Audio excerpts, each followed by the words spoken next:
नमस्कार दोस्तों, स्वागत है आपका दुनिया का ज्ञान चैनल पर। आज हम आपको लेकर चलेंगे यमुनोत्री धाम की पवित्र यात्रा पर, जो 4 धाम यात्रा का एक महत्वपूर्ण हिस्सा है। इस वीडियो में हम आपको यमुनोत्री धाम के इतिहास, यात्रा मार्ग, दर्शन की प्रक्रिया, ठहरने की व्यवस्था और अन्य महत्वपूर्ण जानकारियां देंगे, तो वीडियो को अंत तक जरूर देखें। यमुनोत्री धाम उत्तराखंड के उत्तरकाशी जिले में स्थित है। ये यमुना नदी का उद्गम स्थल माना जाता है और माता यमुना को समर्पित है। यमुनोत्री मंदिर समुद्र तल से 3293 मीटर की ऊंचाई पर स्थित है और इसे महर्षि असित मुनि की तपोभूमि भी माना जाता है। हिंदू धर्म में यमुनोत्री का विशेष महत्व है। पौराणिक मान्यताओं के अनुसार ये वो स्थान है जहाँ यमराज और देवी यमुना का आशीर्वाद मिलता है। कहा जाता है कि जो भक्त यहाँ आकर स्नान करता है उसे मृत्यु के बाद यमलोक में कठिनाइयों का सामना नहीं करना पड़ता। मंदिर का निर्माण गढ़वाल नरेश प्रताप शाह ने 19वीं शताब्दी में करवाया था। यहाँ पहुँचने की बात करें तो यमुनोत्री पहुँचने के लिए आपको हरिद्वार, ऋषिकेश या देहरादून से यात्रा शुरू करनी होगी। सबसे नज़दीकी एयरपोर्ट जौलीग्रांट है, जो दिल्ली और अन्य प्रमुख शहरों से जुड़ा हुआ है। सबसे निकटतम रेलवे स्टेशन ऋषिकेश और देहरादून है, जहाँ से बस या टैक्सी से आगे की यात्रा की जा सकती है। हरिद्वार से मसूरी, बड़कोट, हनुमान चट्टी होते हुए यमुनोत्री तक सड़क मार्ग से यात्रा की जा सकती है। अंतिम मोटर योग स्थान जानकी चट्टी है। जानकी चट्टी से 6 किलोमीटर की पैदल यात्रा करके यमुनोत्री मंदिर पहुंचा जा सकता है। यहाँ पर घोड़े, डोली और पालकी की सुविधा भी उपलब्ध है।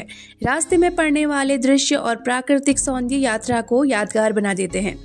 दर्शन और पूजा विधि के लिए मंदिर सुबह 6 बजे खुलता है और शाम 8 बजे बंद हो जाता है। दोपहर में कुछ समय के लिए मंदिर के पट बंद रहते हैं। जरूरी बात यह है कि यहाँ गर्म पानी के कुंड, सूर्य कुंड में चावल पकाकर प्रसाद चढ़ाया जाता है।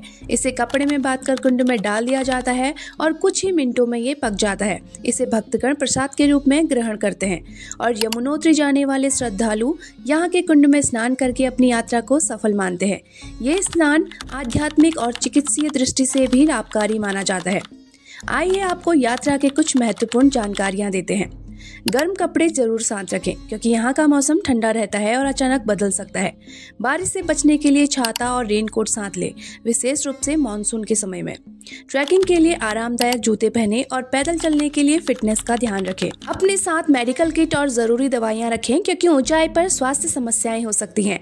मोबाइल नेटवर्क सीमित होता है, इसलिए आवश्यक संपर्क पहले ही कर लें और मैप डाउनलोड कर लें। और अगर ठहरने और भोजन की सुविधा की बात करें तो यमुनोत्री और जानकी चट्टी में कई धर्मशालाएं, गेस्ट हाउस और टेंट उपलब्ध हैं। बड़कोट और हनुमान चट्टी में भी अच्छे रहने की व्यवस्था है और यहाँ केवल शाकाहारी भोजन ही मिलता है। स्थानीय भोजन में गरम दाल चावल, पूरी सब्जी और हलवा प्रमुख होते हैं। और अगर यात्रा के दौरान कुछ दर्शनीय स्थल की बात करें, सबसे पहले है सूर्य कुंड। ये एक गर्म जल स्रोत है जिसमें पानी का तापमान लगभग 88 डिग्री सेल्सियस तक रहता है। दूसरा है दिव्य शिला। ये एक पवित्र शिला है जिसकी पूजा मंदिर में प्रवेश करने से पहले की जाती है। तीसरा है हनुमान चट्टी। ये जानकी चट्टी से पहले पड़ता है और यहाँ से कई ट्रैकिंग मार्ग शुरू होते हैं। और चौथा है बड़कोट। ये एक सुंदर हिल स्टेशन है जहाँ से हिमालय के अद्भुत दृश्य देखे जा सकते हैं।